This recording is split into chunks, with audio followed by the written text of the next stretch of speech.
حضرت موسیٰ سے ایک غریب آدمی نے درخواست کی کہ آپ کلیم اللہ ہیں، اللہ تعالیٰ سے دعا کریں کہ وہ میرا رزق بڑھا دے، مجھے کئی وقت فاقے ہو جاتے ہیں۔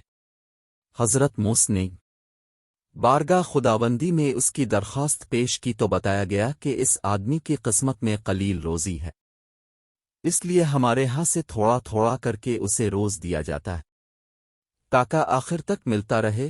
اس شخص کو جب سے بات معلوم ہوئی تو اس نے درخواست کی کہ آپ اللہ تعالیٰ سے سفارش کر کے میری قسمت کا سارا رزق مجھے ایک بار ہی دلوا دیں۔ اللہ تعالیٰ نے حضرت موسیٰ کی دعا قبول کی اور اس غریب شخص کو تمام زندگی کا رزق ایک ہی بار مل گیا۔ اس شخص نے فوراً لنگر خانہ کھول دیا اور اعلان کر دیا، جس شخص کے کھانے کا انتظام نہ ہو وہ ہمارے لنگر خانے سے پیٹ بھر کر کھانا کھا سکتے ہیں۔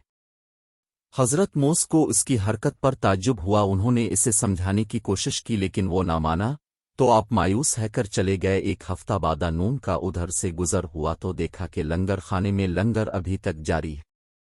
دوسری مرتبہ وہ 1 ماہ بعد تو پھر تیسرے مرتبہ 6 ماہ بعد ادھر سے گزرے تو آپ نے حسب معمولی اسی طرح لوگوں کو لنگر خانے سے کھانا کھاتے دیکھا۔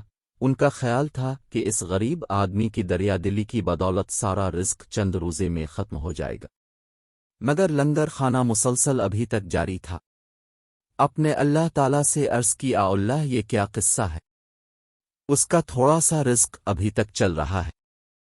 جواب آیا، بے شک اس کی قسمت میں تھوڑا سا ہی رزق تھا، جواب تک ختم ہو جانا چاہیے تھا، لیکن ہمار الف قانون ہے کہ جو شخص ہماری راہ میں کچھ خرچ کرتا ہے تو ہم اس کا 10 گن اس کو دنیا میں اور 90 گن آخرت میں دیتے ہیں۔